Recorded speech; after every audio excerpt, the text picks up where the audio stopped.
بسم اللہ الرحمن الرحیم۔ مزید اچھی ویڈیوز دیکھنے کے لیے اس چینل کو سبسکرائب کریں۔ حضرت عمر رضی اللہ تعالیٰ عنہ نے کبھی کوئی خواہش نہیں کی۔ ایک دن مچھلی کھانے کو دل چاہا تو اپنے غلام یرفع سے اظہار فرمایا۔ یرفع آپ کا بڑا وفادار غلام تھا۔ ایک دن آپ نے فرمایا، یرفع آج مچھلی کھانے کو دل کرتا ہے، لیکن مسئلہ یہ ہے کہ 8 میل دور جانا پڑے گا دریا کے پاس مچھلی لینے، اور 8 میل واپس آنا پڑے گا مچھلی لے کے۔ پھر آپ نے فرمایا، رہنے دو، کھاتے ہی نہیں۔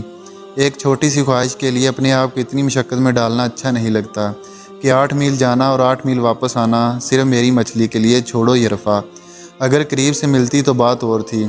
غلام کہتا ہے، میں کئی سالوں سے آپ کا خادم تھا، لیکن کبھی آپ نے کوئی خواہش کی ہی نہیں تھی، پر آج جب خواہش کی ہے تو میں نے دل میں خیال کیا کہ حضرت عمر فاروق نے پہلی مرتبہ خواہش کی ہے اور میں پوری نہ کروں، ایسا کیسے ہو سکتا ہے؟ غلام کہتے ہیں، جناب عمر رضی اللہ تعالیٰ عنہ ظہر کی نماز پڑھنے گئے تو مجھے معلوم تھا ان کے پاس کچھ مہمان آئے ہوئے ہیں، عصر ان کی وہیں ہو جائے گی۔ غلام کہتا ہے، میں نے حضرت عمر رضی اللہ تعالیٰ عنہ کے پیچھے نماز پڑھی اور 2 رکعت سنت نماز پڑھ کر میں گھوڑے پر بیٹھا۔ عربی نسل کا گھوڑا تھا، دوڑا کر میں دریا پر پہنچ گیا۔ عربی نسل کے گھوڑے کو 8 میل کیا۔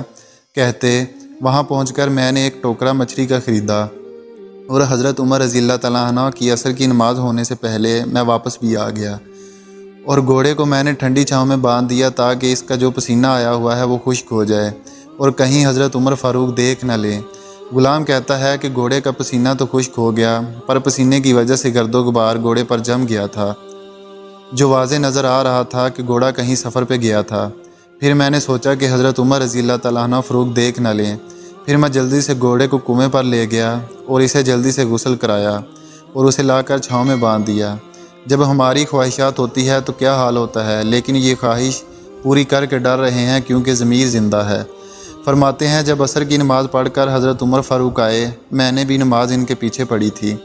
گھر آئے تو میں نے کہا، حضور، اللہ نے آپ کی خواہش پوری کر دی ہے، مچھلی کا بندوبست ہو گیا ہے اور بس تھوڑی دیر میں مچھلی پکا کے پیش کرتا ہوں۔ کہتا ہے، میں نے یہ لفظ کہے تو جناب عمر فاروق اٹھے اور گھوڑے کے پاس چلے گئے۔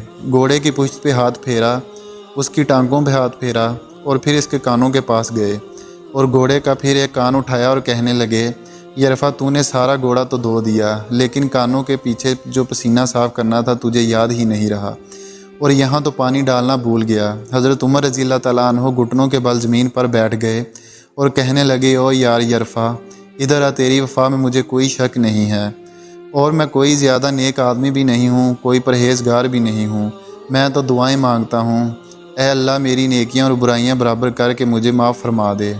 میں نے کوئی زیادہ تقوی اختیار نہیں کیا۔ اور بات کو جاری رکھتے ہوئے فرمانے لگے، یار ایک بات تو بتا، اگر یہ گھوڑا قیامت کے دن اللہ کی بارگاہ میں فریاد کرے کہ یا اللہ، عمر نے مجھے اپنی ایک خواہش پوری کرنے کے لیے 16 میل کا سفر طے کرایا، اے اللہ میں جانور تھا، بے زبان تھا، تو پھر یرفع تو بتا، میرے جیسا وجود کا کمزور آدمی مالک کے حضور گھوڑے کے سوال کا جواب کیسے دے گا؟ یرفع کہتا ہے، میں اپنے باپ کے فوت ہونے پر اتنا نہیں رویا تھا جتنا آج رویا۔